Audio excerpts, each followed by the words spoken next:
नमस्कार। आज हम एशियन यूएन समिट के बारे में जानकारी हासिल करेंगे।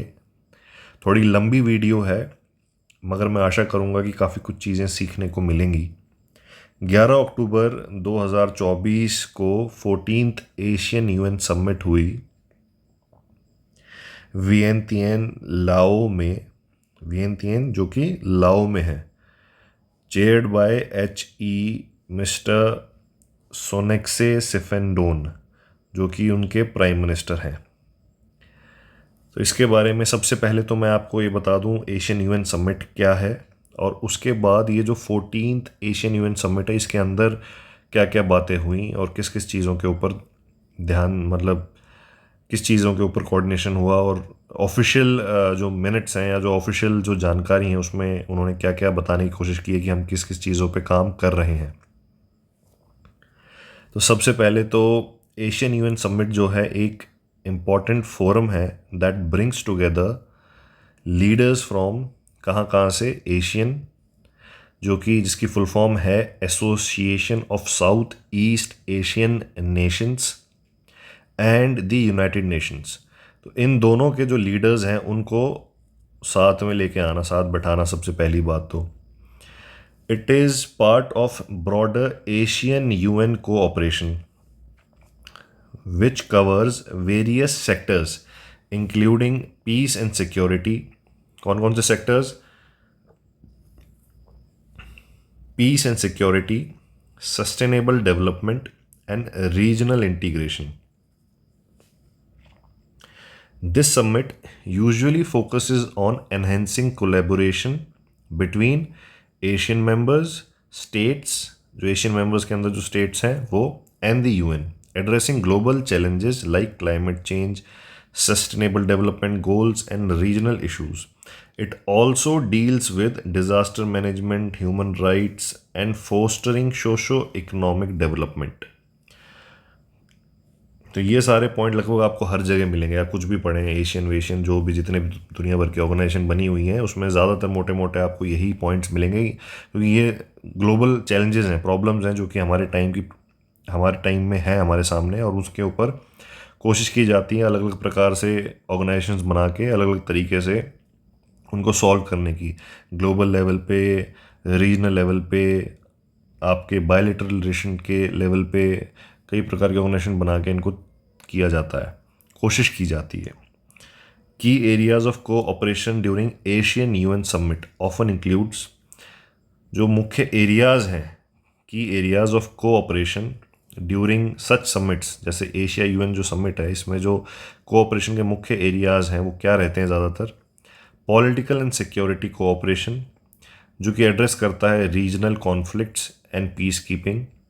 उसके बाद सस्टेनेबल डेवलपमेंट, जो कि प्रमोट करता है achievement of the UN's 2030 agenda for sustainable development. उसके बाद human rights and humanitarian cooperation, strengthening disaster relief efforts and humanitarian aid in times of crisis. The summit provides a platform, dialogue, and cooperation reflecting both the UN's global agenda and Asian's regional parties। मतलब बड़े level पे क्या कार्रवाई, क्या उनका agenda है, और Asian regional level पे हमारा क्या एजेंडा है, उन दोनों सबको मिला के एक ऑप्टिमम सॉल्यूशन तैयार करना। अब चर्चा करते हैं 14th यूएन एशियन समिट में क्या हुआ, इन्होंने क्या बातें करी। की एरियाज ऑफ कोलैबोरेशन इंक्लूड, सबसे पहले peace, security and humanitarian cooperation. Both ASEAN and the UN are focused on addressing traditional and non traditional security challenges. ये traditional and non traditional security challenges क्या हैं ये आपको मैं आगे बताऊंगा।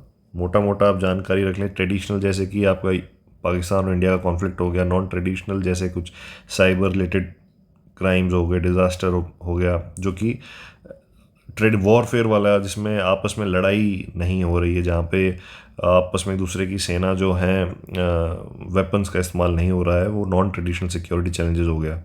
और ट्रेडिशनल सिक्योरिटी चैलेंजेस जैसे इंडिया और पाकिस्तान की लड़ाई, या कश्मीर को रिलेटेड जैसे कई बार फेस ऑफ हो जाता है, वो ट्रेडिशनल चैलेंजेस में आ गया।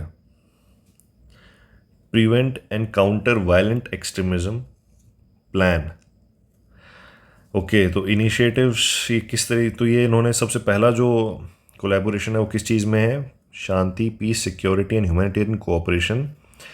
किस किस फील्ड में? Traditional non traditional security challenges को एड्रेस करना है थ्रू इनिशिएटिव्स। कैसे इनिशिएटिव से? Through initiatives like Bali work plan, prevent and counter violent extremism plan, जिसको बाली वर्क प्लान भी बोलते हैं, इसको और डिटेल में मैं आगे बताऊंगा। And disaster risk reduction measures enhancing the region's disaster response and resilience.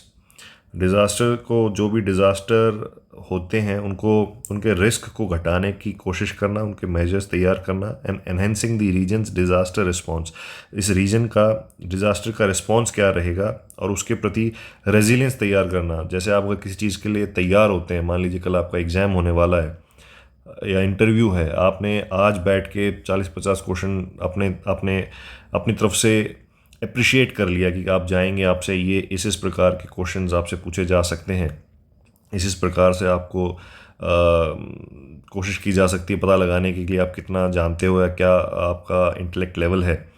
तो आपने जब पहले ही अपने लेवल पे तैयारी कर ली तो आप वहाँ पे जाके रेजिलियंस, आप मतलब आप अटकेंगे नहीं, आप डॉज कर पाएंगे कुछ ऐसे क्वेश्चंस को जो कि इस तरीके से आपके ऊपर आपसे पूछे जाएंगे जिससे आप शॉक में चले जाएं, या जिस तरीके से जिससे आप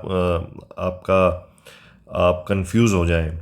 मगर अगर आपने अच्छे से तैयारी की है तो आप उसका जवाब ढंग से दे सकते हैं और आप टेंशन में जल्दी नहीं चले जाएंगे, आप स्ट्रेस लेवल आपका कम रहेगा, आप कोशिश कर पाएंगे अपने नर्व्स को कंट्रोल करने की। तो सेम रेजिलियंस तैयार करना, जैसे कोई डिज़ास्टर हो गया, अर्थक्वेक है या कोई मान लीजिए सुनामी टाइप का कोई हादसा है, अगर आपने आपके जो SOPs हैं, स्टैंडिंग ऑपरेटिंग प्रोसीजर्स हैं, वो तैयार हैं, आपको पता है कि क्या एक ऐसी घटना होने पे अगर कोई X घटना होती है तो उस पर Y कार्रवाई होगी, ये बंदे ये कार्रवाई करेंगे, आपने चुनिंदित कर दिए हैं कि डॉक्टर्स का काम ये होगा, ये रिजर्व डॉक्टर है, ये हॉस्पिटल्स हैं, यहाँ पे इतने बेड हैं, ये IAS ऑफिसर ये करेगा या ये IPS ऑफिसर ये करेगा, आपको पता है नेशनल जो NDRF की टीम है वो ये करेगी, यहाँ से फलानी जगह से आएगी, उसमें इतना घंटा लगता है आने के, ये 5-6 रास्ते हैं, ये ब्लॉक हो गया तो ये रास्ता यूज़ करोगे, यहाँ पे दिक्कत आ गई तो आप ये करोगे, एक बिल्डिंग है वहाँ से उतरने के ये 2-3 रास्ते हैं, CD वाला रास्ता ब्लॉक हो गया तो दूसरा इमरजेंसी रास्ता कौन सा है। तो एक रेजिलियंस तैयार करना, एक रिस्पॉन्स तैयार करना।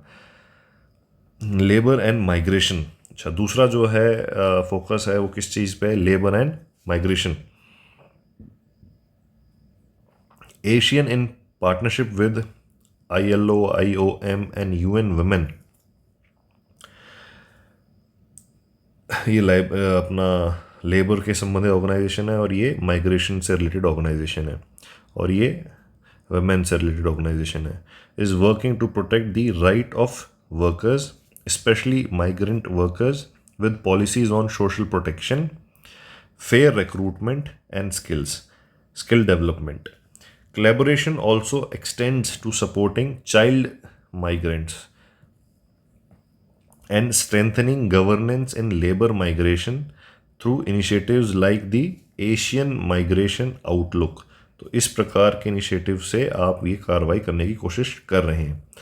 एंड रिलेटेड गाइडलाइंस, तो कुल मिला के इसमें क्या बताने की कोशिश करी है इन्होंने कि इनका जो फोकस है वो किस किस चीज़ पे है, आपका लेबर्स पे और जो माइग्रेशन होता है। जैसे मान लीजिए आप एग्जाम्पल के तौर पे अभी गाज़ा में जो चीज़ें चल रही हैं, काफ़ी लोग माइग्रेट किए होंगे, कुछ लोगों ने शरण ली होगी आसपास के नेबरिंग कंट्रीज़ में, अब वहाँ पे उनका शोषण ना हो तो उसके लिए पॉलिसीज़ चाहिए आपको।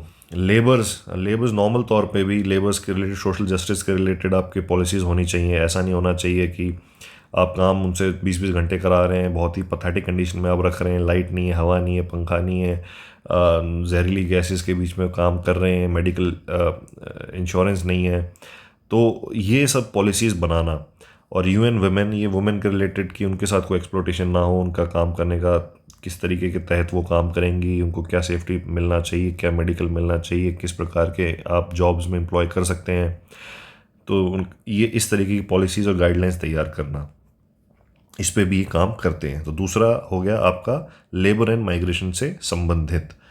तीसरा हो गया आपका public health and social services. Asian and UN agencies are tackling public health issues such as HIV AIDS with the goal of ending the AIDS and epidemic by 2030. They also emphasize the importance of social services, disaster risk reduction, climate resilience, especially for vulnerable populations like women and children through joint guidelines and programs. तो खासकर जब भी कुछ होता है, disaster हो चाहे लड़ाई हो चाहे कुछ भी हो, सबसे ज़्यादा जो वल्नरेबल पॉपुलेशन है वो कौन है?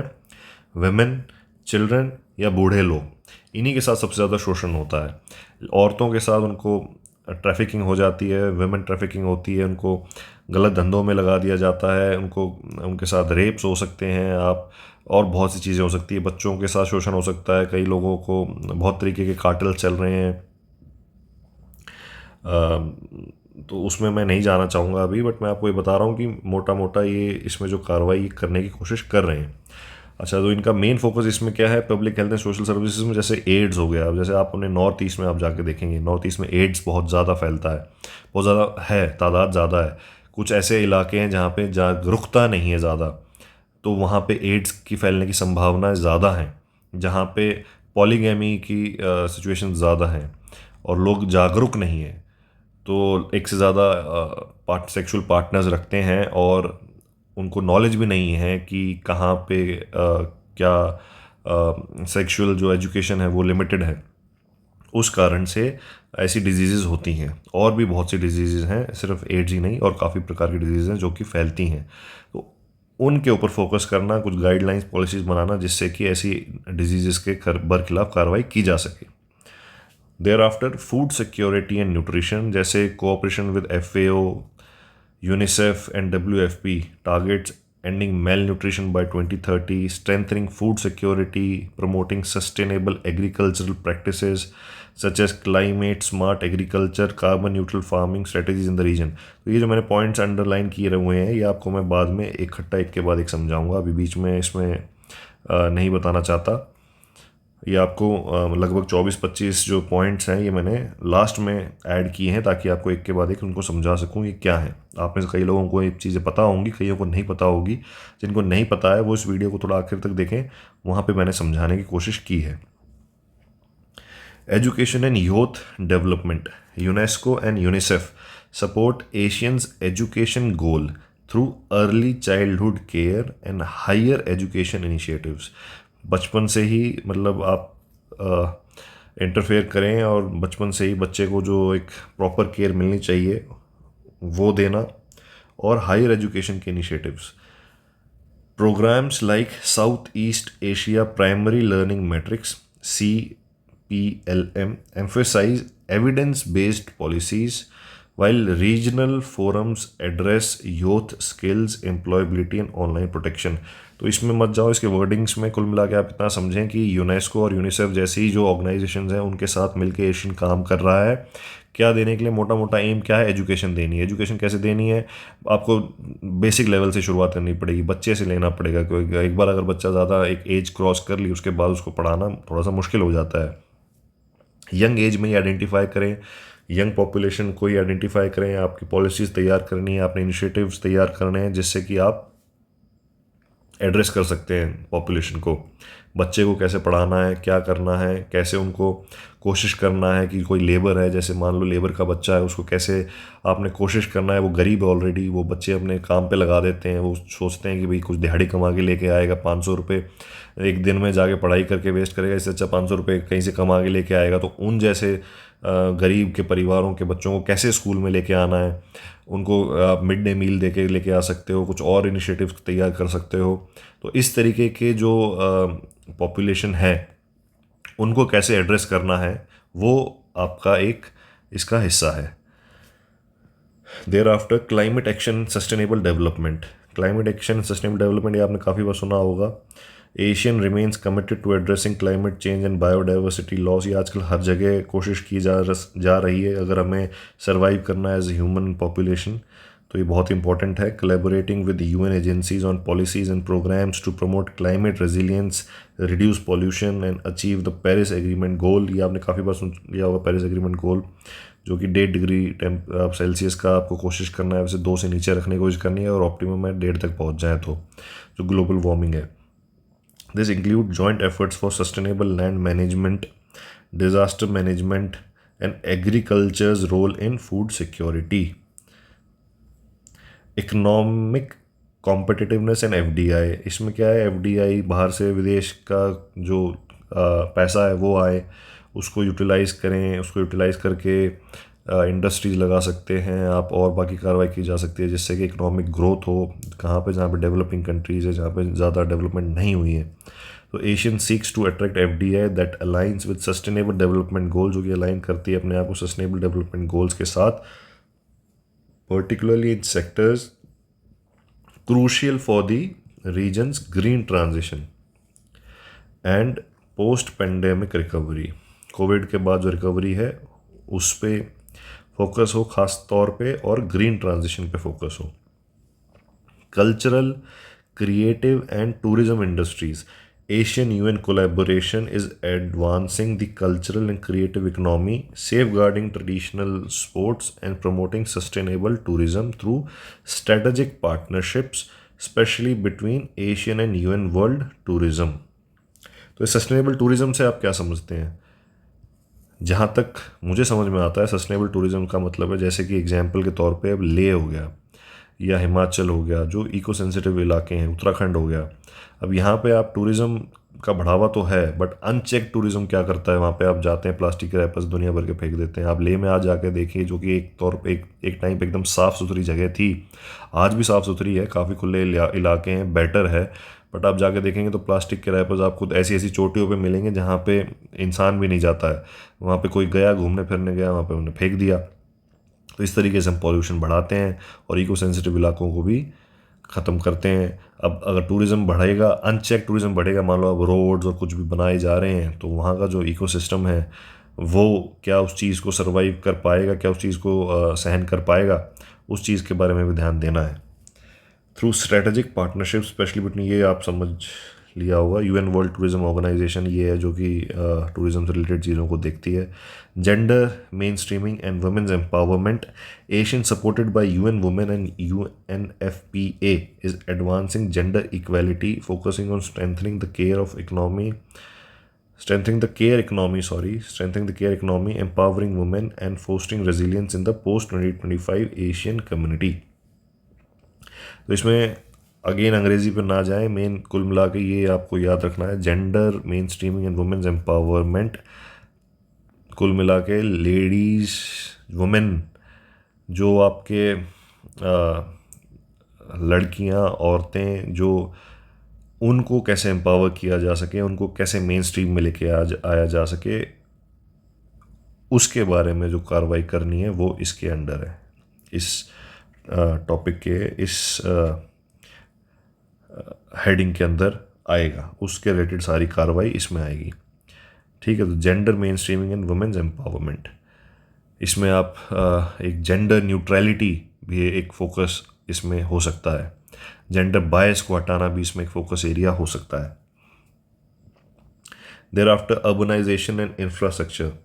Asian and UN Habitat are accelerating the region's sustainable urbanization goals through smart city networks, urban sustainability strategies and regional transport networks under Trans-Asian Railway project। उन्होंने क्या बोला, कुल मिला के अर्बनाइजेशन एंड इंफ्रास्ट्रक्चर के ऊपर ध्यान देना है। अभी किस प्रकार का ध्यान देना है, एक तो ऑर्गेनाइज तरीके से हो, जिस तरीके से होना चाहिए, सस्टेनेबल अर्बनाइजेशन हो, सस्टेनेबल इंफ्रास्ट्रक्चर हो, ऐसा नहीं कुछ भी बना दिया, कहीं से गली निकल गई, किसी भी प्रकार की आपने कहीं पे भी कुछ भी बना के छोड़ दिया, उसमें पॉल्यूशन हो रहा है, आपके ट्रैफिक जाम हो रहे हैं। अब ये सारे इश्यूज जो हैं को रिलेटेड हैं।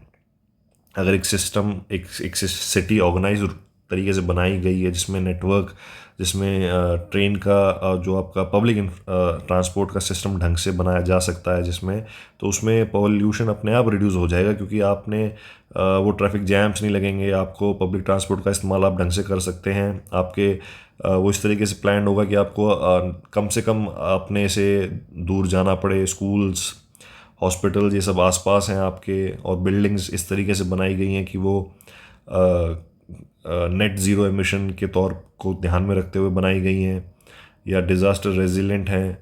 और क्या कहते हैं, आपका जो जैसे सीवेज सिस्टम है, तो ये काफ़ी चीज़ों को ध्यान में रखते हुए जो अर्बनाइजेशन और इंफ्रास्ट्रक्चर प्लानिंग करनी चाहिए, उसके ऊपर फोकस जो है इसके थ्रू किया जाता है। Asian and UN Habitat are accelerating the region sustainable urbanisation goals through किस किस चीज़ें, स्मार्ट सिटी के networks, urban sustainability strategies and regional transport networks under trans Asian railway project. अब ये क्या trans Asian railway project?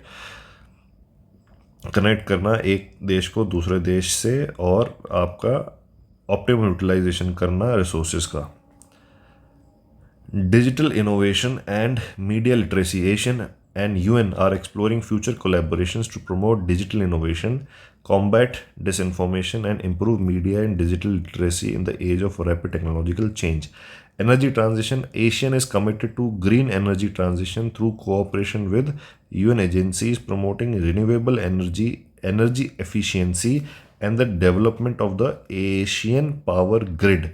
Asian power grid to ensure an inclusive energy future. अब ये क्या है एशियन पावर ग्रिड, वो मैं आपको आगे एक्सप्लेन किया है।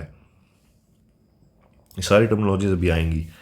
सर्टेन टर्मिनोलॉजी यूज्ड अबव, वो मैं एक एक करके आपको समझा देता हूँ। सबसे पहले सस्टेनेबल डेवलपमेंट। अब सस्टेनेबल डेवलपमेंट आप बार बार सुनते रहते हैं, बट ये है क्या? Sustainable development meets the needs of the present without compromising the ability of future generations to meet their own needs। मतलब आपके तो जो ज़रूरतें हैं वो तो पूरी हो गई, ठीक है, बट इस तरीके से पूरी होनी चाहिए कि जो आपके आगे वाले आने वाली पीढ़ी है उसकी भी ज़रूरतें पूरी हो जाएं, विदाउट कॉम्प्रोमाइजिंग विद जो भी आपका क्या कहते हैं, जो वो भी इस तरीके से यूज़ कर पाएँ, उनके नेचर को ऐसा ना हो कि भाई उनके पास कुछ बचा ही नहीं है। तो एक सिस्टमेटिक तौर पर इस्तेमाल होता रहे। अगर आप जैसे फॉर एग्जांपल अगर कहीं पे मान लो 4 रुपए की चीज़ इस्तेमाल की जा सकती है, तो 4 ही रुपए की चीज़ इस्तेमाल होनी चाहिए। ऐसा नहीं आपने उसको, अब जैसे रिकवर होने में मान लो उसको टाइम लगता है, मान लो 4 दिन लगते हैं किसी चीज़ को रिकवर होने के लिए। अब आपने वो 4 रुपए की चीज़ इस्तेमाल तो कर ली, बट वो 4 दिन जो है आप रुके नहीं, वो रिसोर्स पूरी तरीके से दोबारा नहीं बना, बट आप उसको यूज़ किए जा रहे तो एक टाइम के बाद वो एक्सटिंक्ट हो जाएगा, वो आप उसको यूज़ नहीं कर पाओगे। तो इस तरीके की जो कार्रवाई है वो आता है सस्टेनेबल डेवलपमेंट के अंदर। देयर आफ्टर की एलिमेंट्स क्या है? Economic growth, social inclusion and environmental protection. Example, the UN sustainable development goals promote sustainable practices globally. तो ये मैं अलग से एक लेक्चर में कवर करूँगा। सस्टेनेबल डेवलपमेंट गोल ये बहुत बड़ा टॉपिक है, इसमें कवर नहीं कर रहा हूँ, एक अलग से एक वीडियो बनाऊंगा इसके ऊपर। Regional integration. अब रीजनल इंटीग्रेशन से आप क्या समझते हैं? डेफिनेशन क्या होगी इसकी? Cooperation between countries in a particular region to improve economic, political and social cohesion. Example, the European Union, Asian and the African Union are prominent examples of regional integration efforts. Traditional security challenges क्या होंगे? Military and defense related threats like interstate wars, territorial disputes and arms races, जैसे India पाक का conflict, India China का territorial dispute हो गया, ये सब आ जाएंगे ट्रेडिशनल सिक्योरिटी चैलेंजेस में। नॉन ट्रेडिशनल सिक्योरिटी चैलेंजेस में क्या आएगा? जैसे कि सच एज टेररिज्म जो कि जम्मू कश्मीर में चल रहा है, क्लाइमेट चेंज, साइबर अटैक्स जो कि ये अभी आपने देखा होगा पेजर उड़ा दिया था इजराइल ने, तो वो आ गया non traditional threat. Pandemics and human trafficking, climate change induced disasters such as cyclones and floods threatening millions in South Asia. Okay, उसके बाद बाली वर्क प्लान क्या है? Definition of framework for countering radicalisation and violent extremism in the Asian region. Radicalisation और violent extremism को के बरखिलाफ कार्रवाई करने के लिए ये एक प्लान है। हेडक्वार्टर इसका क्या है, कोऑर्डिनेटेड बाय एशियन है, हेडक्वार्टर जकार्ता इंडोनेशिया। तो एशियन का जो हेडक्वार्टर कहाँ है, Jakarta Indonesia. Example, programmes to counter youth radicalisation through education and community building in Asian countries. तो एजुकेशन दे के और कम्युनिटी बिल्डिंग से आपने रेडिकलाइजेशन को कम करना है। ILO क्या होता है, इंटरनेशनल लेबर ऑर्गेनाइजेशन होता है, UN एजेंसी है that promote social justice and internationally recognised labour rights. UN women, a UN organization dedicated to gender equality and women's empowerment, headquartered New York, USA. Example, UN Women runs programs on gender equality and women's participation in politics in countries like India and Rwanda. उसके बाद क्या है, food and agriculture organisation. Definition, a UN agency leading global efforts to defeat hunger and promote sustainable agriculture. Headquarter Rome, Italy. FAO's zero hunger initiative works to eradicate hunger in sub Saharan Africa. UNICEF, United Nations International Children's Emergency Fund, a UN agency focused on child protection, development and survival. Headquarter New York, USA. Example, UNICEF's polio eradication program in countries like Nigeria. WFP, World Food Program. Definition, a UN agency that provides food assistance in emergencies and promotes food security. Headquarter is in Rome, Italy. WFP's emergency food relief in conflict zones like Yemen and Syria. Climate smart agriculture क्या होगा, agricultural practices that sustainably increase productivity while adapting to climate change. Example, in Kenya, climate smart farming techniques like drip irrigation are being used to conserve water and improve crop yields.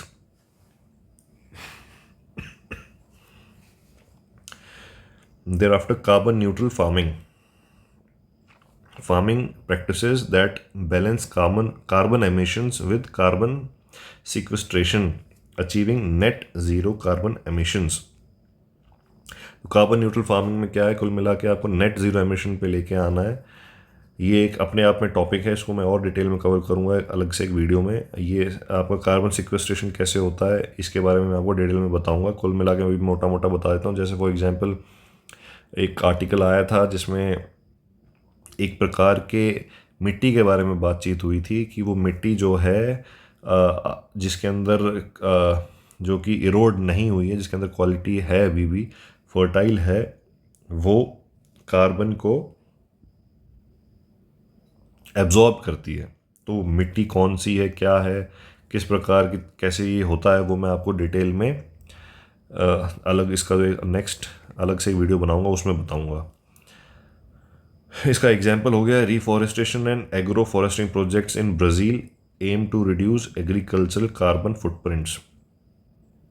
Agro forestry के ऊपर भी एक अलग से video मैं बनाऊंगा। UNESCO, united nations educational scientific and cultural organisation, एक UN agency है जो कि प्रमोट करती है global collaboration through education, science and culture. Headquarter is in Paris, France. Example, UNESCO's world heritage programme designates and protects sites of cultural significance like the Taj Mahal. Regional forums क्या होते हैं, platforms for countries in the region to discuss common issues like security, trade and development. क्या होते हैं, platforms for countries in a region to discuss common issues like security, trade and development. Example, Asian Regional Forum, ARF, and the South Asian Association for Cooperation, SAARC. उसके बाद CPLM क्या है, south east Asia primary learning metric, एक regional programme है to measure and improve primary education outcomes in south east Asia. Headquarter इसका Jakarta Indonesia. Example, assessment reports on literacy and numeracy in countries like Thailand and Vietnam. Assessment report बनती है on literacy and numeracy in countries like Thailand and Vietnam. उसके बाद Paris agreement, ये मैंने आपको already बता दिया। Climate change targets aimed at limiting global warming to well below 2 degree celsius with efforts to limit it to 1.5 degree celsius. Headquarter is in Paris, France. UNFCCC के तहत कार्रवाई होती है, के अंदर कार्रवाई होती है। Example, countries like Sweden and Germany are transitioning to renewable energy to meet their Paris agreement targets. UNWTO, United Nations World Tourism Organization, a UN agency that promotes responsible, sustainable and universally accessible tourism. Headquarter Madrid, Spain. Example, UNWTO's Global Code of Ethics for Tourism promotes sustainable tourism practices in popular destinations like Bali and Venice. UN Habitat, UN Human Settlement Program, a UN agency that works for socially and environmentally sustainable urbanization. Headquarter Nairobi, Kenya. Example projects includes slum rehabilitation programs in cities like Nairobi and Mumbai. उसके बाद sustainable urbanisation strategies plans for managing urban growth in a way that is environmentally sustainable and socially inclusive. Singapore's Green Plan 2030 focuses on sustainable transport, waste management, and green buildings. Smart city networks. Cities using technology to improve urban infrastructure, services, and sustainability. Smart city networks.